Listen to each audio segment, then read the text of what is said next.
큰 물고기, 고래 같죠? 큰 물고기가 생각이 나고 또 어떤 짐승들이 나옵니까? 창세기는 뱀부터 나오잖아요. 또 여러 짐승들이 나오는데 성경을 읽다 보면은 이 하나님께서 이 동물들을 사용하시는 경우들이 있어요. 동물들을 사용하셔서 또 사람들에게 하나님의 사람들에게 말씀도 하시고 꾸짖기도 하시고 그런 내용들이 나오는데 이 하나님께서는 이 나귀를 많이 사용하세요. 나귀. 여러분, 당나귀하고 나귀하고 같을까요? 틀릴까요? 나귀와 당나귀. 당나귀. 예. 제가 알기로는 나귀가 당나귀고 당나귀가 나귀입니다. 예. 그러니까 여러분들 지금부터 이제 헷갈려 하지 마세요. 나귀가 당나귀고 당나귀가 나귀입니다. 혹시 제가 잘못 알고 있으면 나중에 말씀해 주십시오. 제가 알기로는 이 나귀로 이렇게 부르짖는데 당나귀라고 이렇게 또 말해지는 이유 중에 하나가 우리 저 위쪽에 당나라 있었잖아요. 당나라 때에 많이 이렇게 길들여 사용했기 때문에 당나귀라고 이렇게 불려지기도 한다고 합니다. 이 성경에 보면은 여러분 민수기 22장에 보면은 하나님께서 발람이라는 선지자가 나오거든요. 이 발람이라는 선지자가 하나님의 뜻을 잘 알지 못하고 깨닫지 못하고 하나님께서 그에게 직접 말씀하셨는데도 이 발람이라는 선지자가 욕심이 생겨서 하나님의 말씀 거역하고 이렇게 나아갈 때에 하나님께서는 그가 타고 있던 이 나귀의 입을 여셔서 나귀가 말을 하게 하십니다. 사람 말을 하게 하세요. 그래서 하나님께서 나귀를 통해서 이렇게 꾸짖으셨어요. 여러분, 또 성경을 보니까 나귀가 많이 나오는데 이 나귀는 죽었어도 쓰임을 받더라고요. 여러분, 이 사사기에서에 보면은 삼손 나오잖아요. 삼손. 하나님께서 삼손을 사용하시는데 블레셋 사람들을 이렇게 하나님께서 쳐서 이렇게 무찌르실 때에 어떤 도구로 사용하시는가 하니까 나귀가 죽어서 남긴 이 턱뼈 있잖아요. 나귀 턱뼈 하나로 1000명의 블레셋 사람들을 칼도 아니고요, 창도 아니고요, 이 칼창으로 1000명과 싸워서 이렇게 다 죽이려고 하면은 아마 그것도 힘들 건데 나귀 턱뼈 하나로 이렇게 하나님께서 승리케 하시는 그 모습을 봅니다. 저는 이 모습을 보면서 감동을 받았어요. 야, 짐승인 나귀는 죽어서도 하나님께 쓰임을 받는구나. 한번 우리가 나귀보다 못한 인생이 돼서는 안 되지 않습니까? 저와 여러분이 하나님 앞에 쓰임받는 인생 될 수 있기를 소망합니다.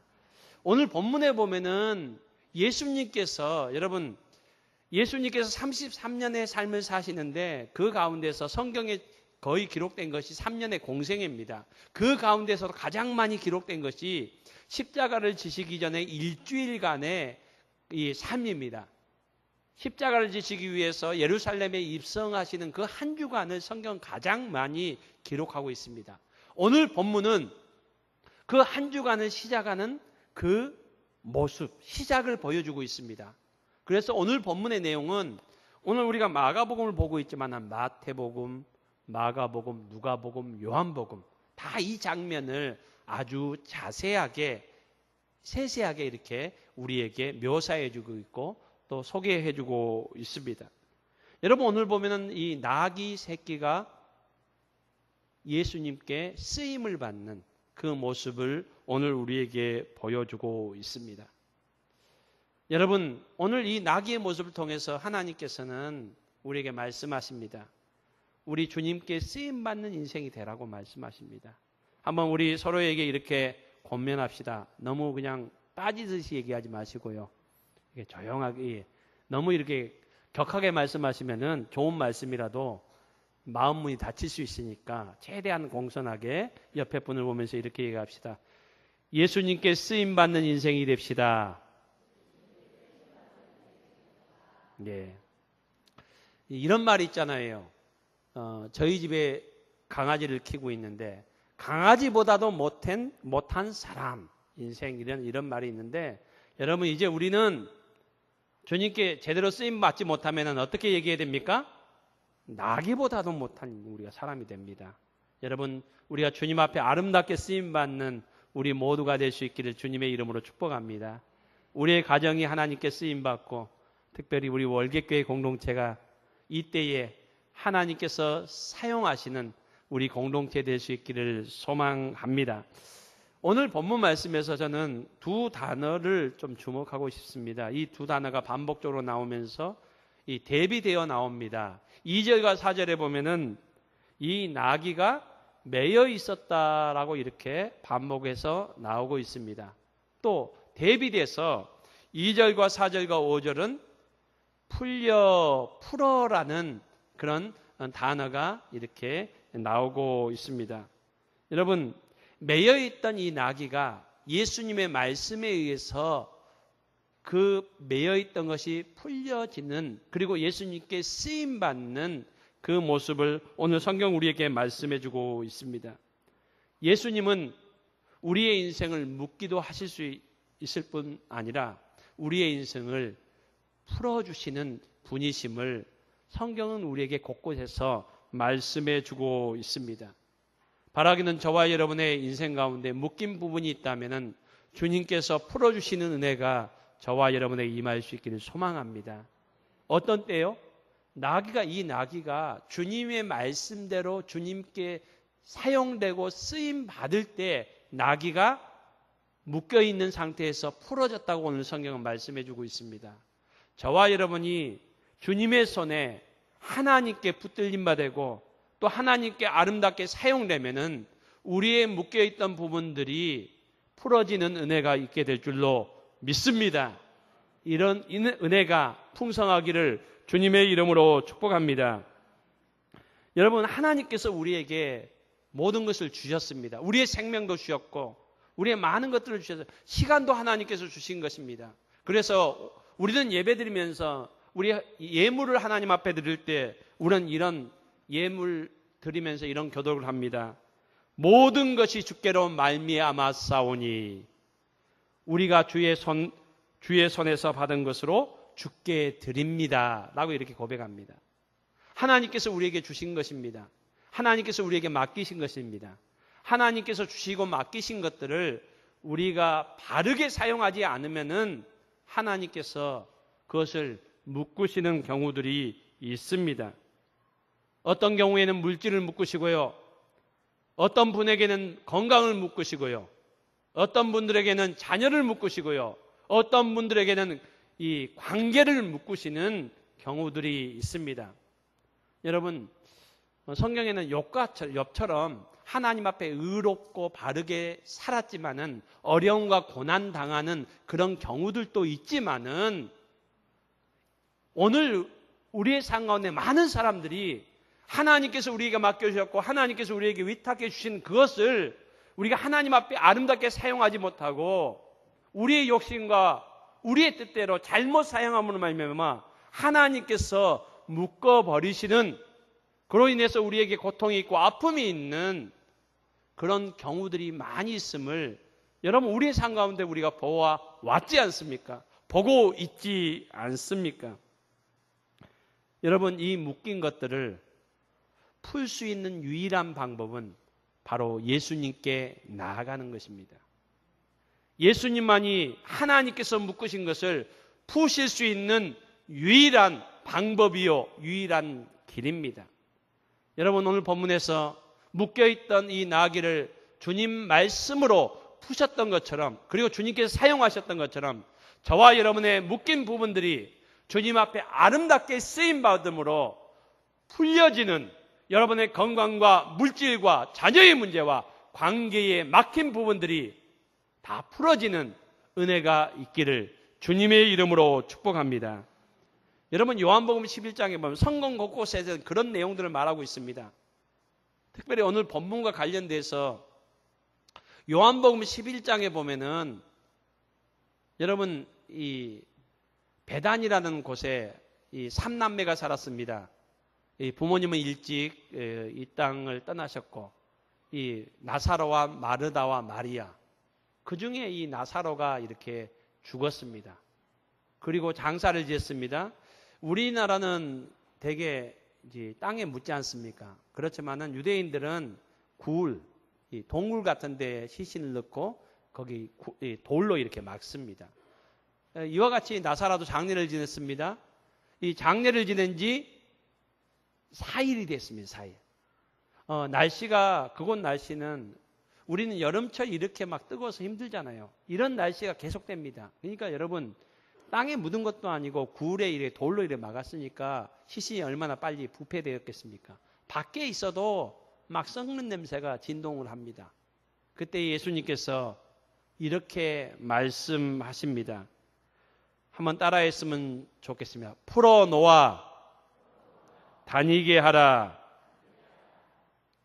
이 사람을 이렇게 청 같은 걸로 묶었기 때문에 그것을 풀어주라는 겁니다. 예수님께서 죽은 지 4일 된 나사로를 살리시는 그 말씀입니다. 그렇지만 이 말씀 가운데서는 여러분, 예수님께서 죽음과 사망 가운데 있었던 나사로를 풀어주시는, 죽음과 사망에 묶여있던, 그래서 4일이나 됐던 이 나사로를 주님의 능력으로 부활과 생명이 되신 주님께서 풀어주시는 그 내용을 우리에게 말씀해주고 있습니다. 여러분, 주님께서는 죽음과 사망 가운데 있는 인생도 풀어주셨습니다. 그렇다면 우리의 인생의 모든 문제를 풀어주실 수 있는 유일한 분은 우리 예수님이십니다. 그러므로 저와 여러분이 예수님께 아름답게 쓰임 받음으로 주님께서 우리의 묶여졌던 모든 부분들이 풍성하게 풀어지는 은혜를 날마다 경험하는 우리 모든 성도님 될 수 있기를 소망합니다. 바울 사도는 디모데 후서 2장 20절 말씀에서 디모데에게 이런 얘기를 합니다.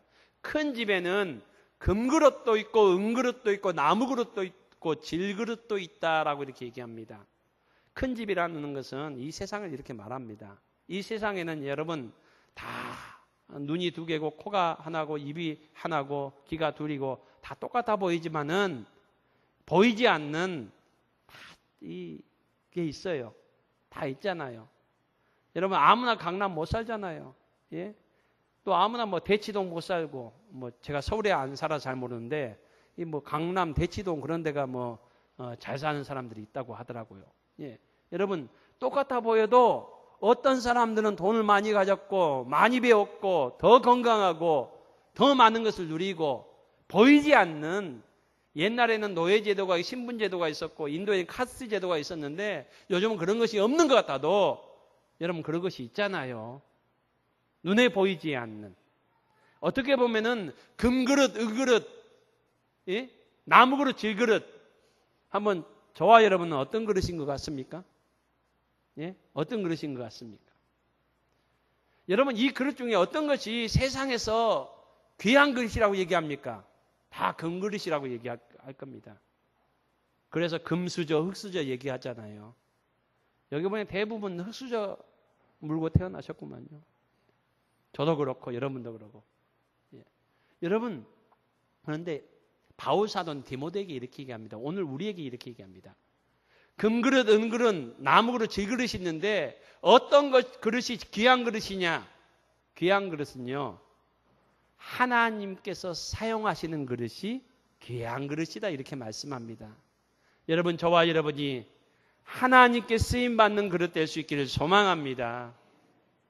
오늘 나귀 새끼처럼 예수님께 쓰임받는 그런 존재가 귀한 가치 있는 인생이라고 이렇게 말씀하고 있습니다. 여러분 우리의 남은 인생 가운데서 저와 여러분이 예수님께 쓰임받으면 저와 여러분의 인생이 이 땅에서 가장 가치 있는 인생 될 줄로 믿습니다. 여러분 우리 성경에 보면은 벳세다 들녘에 사람들이 많이 있었잖아요. 우리 오병이어 기적 아시잖아요. 거기에 수만 명이 있었습니다. 수만 명이 있었는데 어린 아이의 이 한 끼 식사, 보리떡 5개와 물고기 2마리. 여러분 그게 그대로 있었으면 어린 아이가 한 끼 식사로 이렇게 사용되었을 겁니다. 그리고 어른에게는 부족한 한 끼 식사였습니다.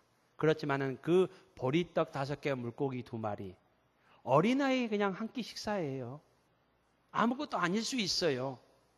그렇지만 예수님께 들려지고 사용됐을 때에 그 빈들이라고 얘기하는 그 베세다 들녘, 먹을 것이 없었던 그 베세다 들녘에 수만 명이, 남자 어른만 5,000명이잖아요. 수만 명이 풍족히 먹고 배불리 남긴 12광주리를 남기는 놀라운 역사가 있었음을 성경은 말씀하고 있습니다. 어린아이의 도시락 하나. 여러분, 그렇다면은 저와 여러분이 아무리 부족하고 아무리 연약하다 하더라도 주님의 손에만 사용되고 들려진다면은 주님의 베세다 들녘에 있었던 놀라운 축복의 은혜가 여러분의 가정과 여러분의 삶의 연장과 우리 월계교회 공동체에 임하게 될 줄로 믿습니다. 저와 여러분이 어떠한 형편과 환경에 있느냐, 이것이 중요한 것이 아닙니다. 저와 여러분이 주님의 손에 붙들리느냐, 주님께 사용되느냐, 사용될 때 우리의 가치가 존귀한 가치가 되는 겁니다. 여러분, 예수님의 제자 중에 수제자 베드로를 얘기합니다. 베드로는 이 고기를 낚는 사람이었으면 어부였습니다. 그가 예수님 만나지 않았다면은 여러분 가족을 잘 고기 열심히 낚아서 가족을 이렇게 잘 이렇게 부양하는 가장으로서 훌륭하게 살았을 수도 있습니다. 거기서 조금 더 성공했으면은 생선 가게를 멋있게 차려가지고 자기 가족 식구들만 아니라 친척들, 동생들 이런 가족까지 경제적인 도움을 줬을 수도 있습니다. 아니요, 여기서 좀 노력하고 성공했다면은 어떤 회사를 그냥 생선 회사를 하나 차려가지고 동원, 죄송합니다. 특정 회사를 얘기해가지고 지금 생각나는 게 동원, 참치하니까 동원이 생각이 나고 그런 회사를 차렸으면 국가 경제와 또 많은 사람들을 이렇게 일자리를 창출해서 그런 일을 하는 사람이 될 수도 있습니다. 여러분, 그렇지만은 예수님께서 말씀하셨습니다. 내가 너를 사람을 낚는 어부 되게 하리라 했을 때 이 베드로가 자기의 전부였던 배와 그물을 버려두고 예수님 따랐습니다. 여러분, 성경은 베드로의 인생에 대해서, 예수님의 손에 붙들린 베드로의 인생에 대해서 어떻게 말씀하고 있습니까? 사도행전에 가면은 베드로가 이 성전에 기도하러 올라가다가 평생 일어서지 못하던 그 장애우를 만나게 됩니다. 베드로가 이렇게 얘기합니다. 나에게 금과 은은 없지만은, 여러분, 우리에게 금과 은 있습니까? 건강 없을 수 있습니다. 물질 없을 수 있습니다. 베드로도 마찬가지였어요. 내게 금과 은은 없지만은 내게 있는 나사렛 예수의 이름으로 명하노니 일어나 걸으라. 그가 뛰었네, 걸었네, 찬양했네. 한 불쌍한 장애우가 새로운 인생을 갖는 축복을 베드로를 통해서 주님께서 행하셨습니다. 그것뿐만 아닙니다. 성령 충만한 베드로가 많은 사람 앞에서 주의 말씀을 증거하는 사도가 되었을 때에 일시에 5,000명이 회개하고 주님 앞에 들어와서 세례를 받고 새로운 새 생명으로 거듭나는 역사에 베드로가 사용되었음을 성경은 말씀하고 있습니다. 여러분, 저와 여러분이 주님께 쓰임받는 저와 여러분이 될 수 있기를 소망합니다. 우리가 물질에 묶여있고 건강에 묶여있고 여러 가지에 묶여있다 할지라도 주님께 쓰임받으면은 그 모든 것이 풀려지고 주님께서 우리를 아름답게 사용하여 주실 줄로 믿습니다. 여러분, 오늘 본문에 보면은 이 부분은 조금 우리가 좀 생각해 봐야 될 대목인 것 같습니다. 나귀 주인이 누구인지에 대해서 이렇게 이름이 나오지 않습니다. 그러니까 무명의 나귀 주인이죠. 예수님께서는 2명의 제자에게 이렇게 명령합니다. 주가 쓰시겠다 하라. 그러면 그 사람이 나귀 줄 것이다. 나귀 새끼 줄 것이다. 이렇게 얘기를 합니다. 여러분, 무명의 이 주인, 나귀 주인은 주님께 직접 오신 것도 아니에요. 제자들 2명 달랑 보내가지고 주가 쓰시겠다 하라 하니까 그냥 드렸어요. 여러분, 이게 상식적으로는 그냥 있어질 일은 아니거든요. 여러분, 낙이 하니까 우리가 잘 사용하지 않으니까 뭐 낙이 줄 수도 있지, 그냥 머릿속에 그냥 이렇게 지나갈 수 있지만은, 우리 옛날을 생각하면 소 한 마리 정도 되지 않을까요? 옛날 농사할 때는 소가 그 가정의 전부였잖아요. 이 소 팔아서 자녀들 학교 보내고 그랬는데, 요즘으로 제가 생각하면은 이 나귀가 짐을 운반하는 운반수단이가 사람을 태우기도 했기 때문에 저는 자동차로 이렇게 생각을 합니다. 외자 자동차는 아닐지라도 여러분, 제가 쓰겠습니다, 자동차 좀 주십시오, 이렇게 저희 막내 아들 보내가지고 좀 얘기를 하면은 주시겠습니까? 저는 한두 명은 예라고 대답할 줄 알았습니다. 여러분, 누가 이렇게 생전 모르는 사람이 주라고 하면 주면 안 됩니다. 제가 주라고 한다고 해도 주면 안 됩니다. 여러분, 그런 지금 상황이에요. 근데 줬어요. 여러분, 이게 어떻게 된 일일까? 한번 오늘 본문을 우리가 한번 살펴볼 수 있기를 원합니다. 예수님께서 미리 예약을 하셨을까요? 그건 아닌 것 같습니다. 오늘 본문을 살펴보면은. 또 예수님께서 하나님이시기 때문에 신성이 있잖아요. 인성이 있는 반면, 또 인간의 모습이 있는 반면, 또 참 하나님이기 때문에 하나님의 능력이 있기 때문에 하나님의 능력으로, 그러면 아멘 하고 믿음으로 우리가 받아들일 수 있습니다. 그렇지만 오늘 본문을 보면 그것도 그렇게 아닐 수 있겠다, 이렇게 생각이 됩니다. 여러분, 예수님께 오늘 본문을 보면 이렇게 얘기합니다. 맞은편 마을로 가라라고 합니다. 이 마을을 정확히 말하고 있지 않지만은 오늘 본문을 이렇게 잘 읽어보면은 이렇게 나옵니다. 1절에 벳바게와 베다니에 이르렀을 때에, 여러분, 이 맞은편 마을은 베단입니다. 베단이라는 곳은 예루살렘으로부터 예수님이 예루살렘 들어가시려고 하잖아요. 예루살렘으로부터 약 3km 정도 떨어진 곳입니다. 여러분, 베다니의 이름의 뜻, 여러분, 마을 이름마다 그냥 마을의 이름을 짓지 않습니다. 분명히 그 마을과 관련된 뜻들이 있습니다. 여러분, 물과 가까이 있는 데서는 숫자가 들어가는 경우들이 많이 있잖아요. 그것처럼 이 베단이라는 마을의 이름의 뜻을 보면은 슬픔의 집, 가난한 자의 집이란 뜻입니다. 그러니까 이 마을이, 가난한 사람들이, 예루살렘에서 실패한 사람들이 여기 마지막 온, 그러면 막장이라고 이렇게도 했는데, 이곳이 그런 곳이지 않을까. 참 슬픔이 많은 사람, 고통이 많은 사람, 어려움이 많은 사람들이 살던 어려운 동네가 이 베단이었을 것이다 라고 우리가 생각해 볼 수 있습니다. 예수님께서는 오늘 지금 예루살렘을 입성하시지만 마지막으로 입성하시지만은 이전에도 여러 차례 예루살렘에 들리셨습니다. 그렇지만 성경 어느 곳에서도 예수님께서 예루살렘에서 주무셨다라는 기록이 없습니다. 그렇지만은 베다니, 3km 떨어진 베다니에서는 주무셨다라는 내용이 누가복음 21장에도 나오고 마태복음 21장에도 나오고 있습니다. 그러니까 우리가 이렇게 유추해 볼 수 있습니다. 예수님께서는 예루살렘에 들리실 때마다 예루살렘에서 주무시지 않고 꼭 어디를 갔다고요? 베다니에 갔다는 겁니다. 왜 갔을까요? 그곳이 마음이 편했고 그곳에 환영하는 사람, 좀 더 이렇게 전진을 해본다면 예수님을 환영하고 사랑하는 사람들이 그곳에 있었을 것이다 라고 이렇게 생각을 해봅니다. 여러분, 성경을 보면 과연 그러합니다. 여러분, 이 요한복음 11장에 보면은 베다니에 살던 3남매 중에 오빠인 나사로가 병들었습니다. 그래서 이 마리아와 마르다가 동생들이 사람을 보내서 예수님께 전가를 보냅니다.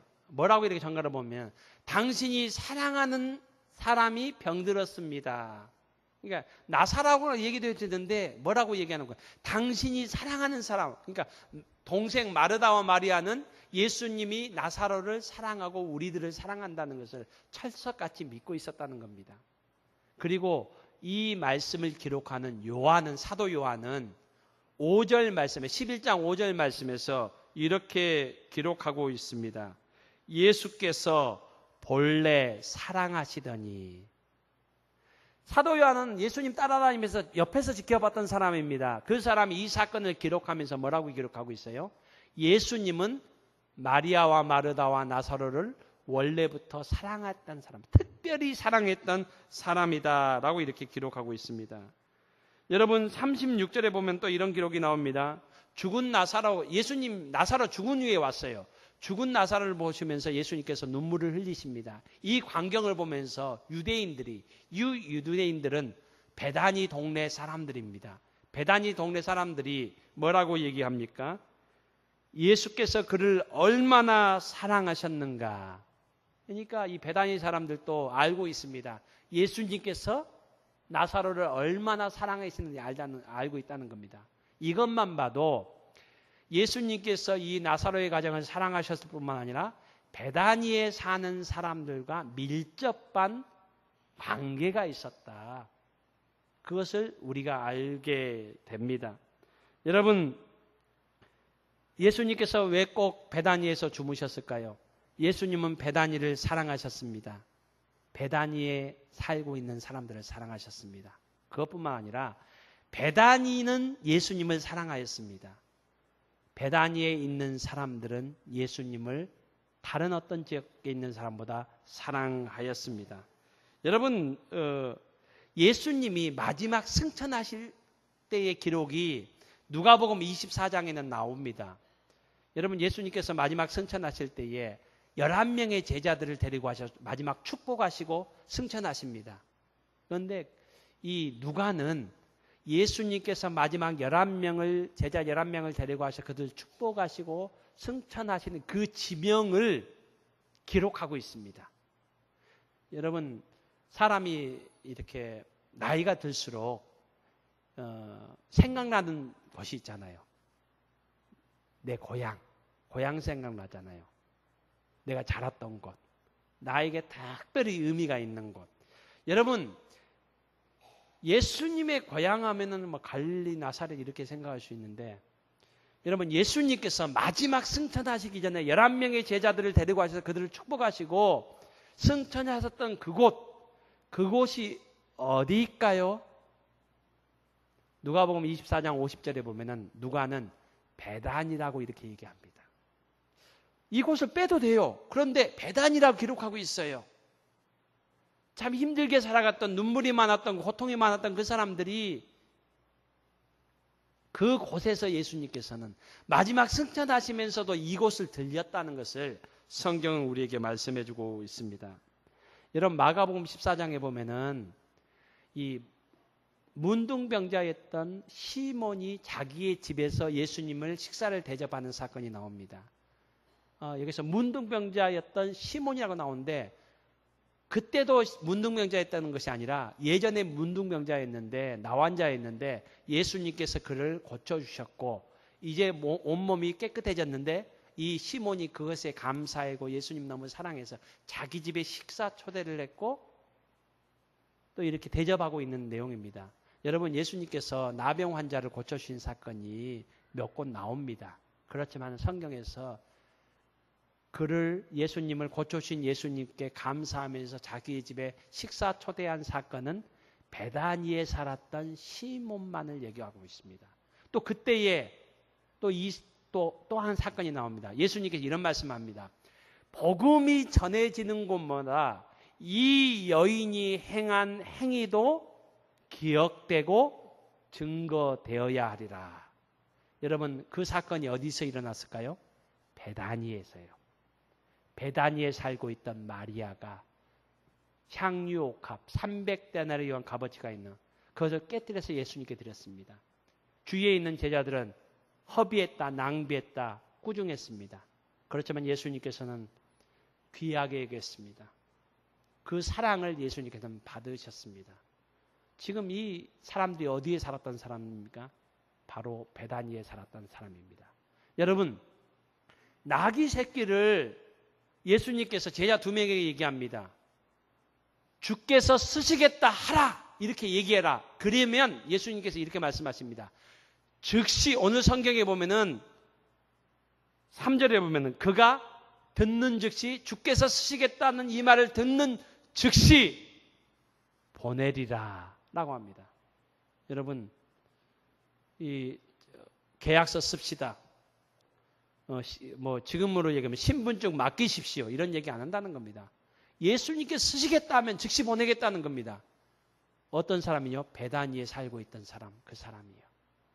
여러분 6절 말씀에 보면은 이렇게 말하고 있습니다. 예수께서 이르신 대로 말하매 이에 허락하는지라. 주께서 쓰시겠다고 제자들이 예수님 가시지 않았습니다. 제자들이 말했습니다. 그럼에도 불구하고 그대로 즉시 이 주인은 주었다는 겁니다. 어떤 사람이요? 이름은 나오지 않지만 베다니에 살고 있었던 나귀 새끼의 주인이 그랬다라고 말합니다. 사랑하는 성도님 여러분, 누구든지 하나님 앞에 쓰임 받을 수 있습니다. 누구든지 쓰임 받을 수 있습니다. 여러분 오늘 본문에 보면은요, 나귀 새끼도 쓰임 받았잖아요. 그리고 오늘 본문은 이렇게 얘기합니다. 지금까지 한 사람도 한 명도 사람이 타지 않은 나귀라는 겁니다. 이것을 깨끗하다라고 표현할 수도 있지만 저는 이렇게 표현하고 싶습니다. 길들여지지 않았다는 거예요. 여러분 누군가가 타려면 말도 길들여야 하고요. 나귀도 짐을 실으려면 길을 들여야 됩니다. 생전 아무도 타보지 않는 것. 그러니까 길들여지지 않는 나귀 새끼도, 어린 나귀 새끼도 주님께서 사용하셨고 주님께서 쓰셨습니다. 그렇다면 여러분, 저와 여러분의 부족함, 연약함, 과거의 실수, 여러분 이것은 문제가 되지 않습니다.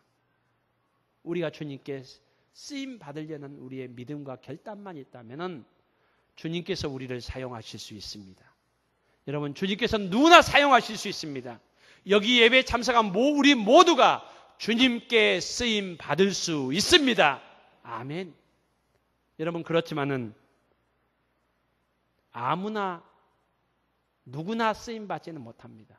우리가 주님께 쓰임 받으면 우리의 묶였던 문제가 풀려지는 놀라운 은혜를 경험할 수 있는데 여러분 왜 우리의 묶인 문제가 풀려지지 않고 있습니까? 누구나 주님 앞에 쓰임 받을 수 있지만은 다 쓰임 받지 않습니다. 여러분 오늘 본문에 보면은 이 나귀 새끼를 드렸던 이 베다니에 사는 주인은 주님을 사랑하는 마음이 있었기 때문에 주께서 쓰시겠다 하니까 아무것도 묻지 않고 즉시로 주님 앞에 드렸습니다. 여러분 사랑하는 마음이 있지 않고는 어떻게 합니까? 나귀 새끼 아니 자기의 전 인생이라도 줄 수 있는 그 이 주인의 모습을 성경은 오늘 우리에게 보여주고 있습니다. 여러분 주님께서 쓰시겠다 할 때에 주님을 사랑하는 마음으로 순종하는 마음이 있는 자를 주님께서는 사용하십니다. 오늘 저와 여러분에게 주님을 사랑하는 마음이 다시 회복될 수 있기를 바랍니다. 그러므로 주님 앞에 우리의 순종의 삶이 다시 회복될 수 있기를 바랍니다. 요즘은 제가 몇 년 동안은 들어보진 못한 옛날 우리 찬양입니다. 말씀을 생각하면서 이 찬양이 생각이 났어요. 이 찬양의 제일 마지막 가사가 제 마음에 와 닿았습니다. 제가 이 찬양 오래간만에 제가 한번 불러볼게요. 이 찬양 여러분 잘 아세요. 눈으로 사랑을 그리지 말아요. 입술로 사랑을 말하지 말아요.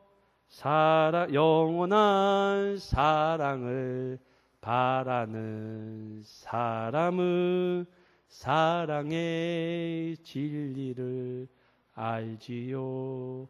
참 사랑은 가난함도 부요함도 없어요.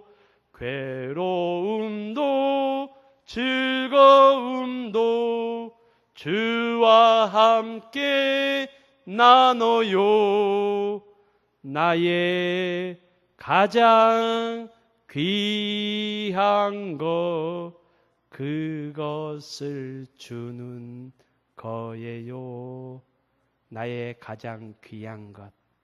여러분에게는 무엇입니까? 그것을 주는 것이 바로 사랑이라고 찬양하고 있습니다. 여러분, 오늘 우리가 주님 앞에 이 사랑을 회복할 수 있기를 바랍니다. 그럴 때 주님께서 우리에게 쓰시겠다 말씀할 때 우리가 주님 앞에 쓰임 받을 수 있고, 우리가 주님 앞에 들려지고 붙들리고 쓰임 받을 때에 우리의 모든 묶여진 것들이 풀려지는 은혜를 경험하게 될 줄로 믿습니다. 이 은혜가 저와 여러분의 삶 가운데 풍성히 임하기를 주님의 이름으로 축복합니다.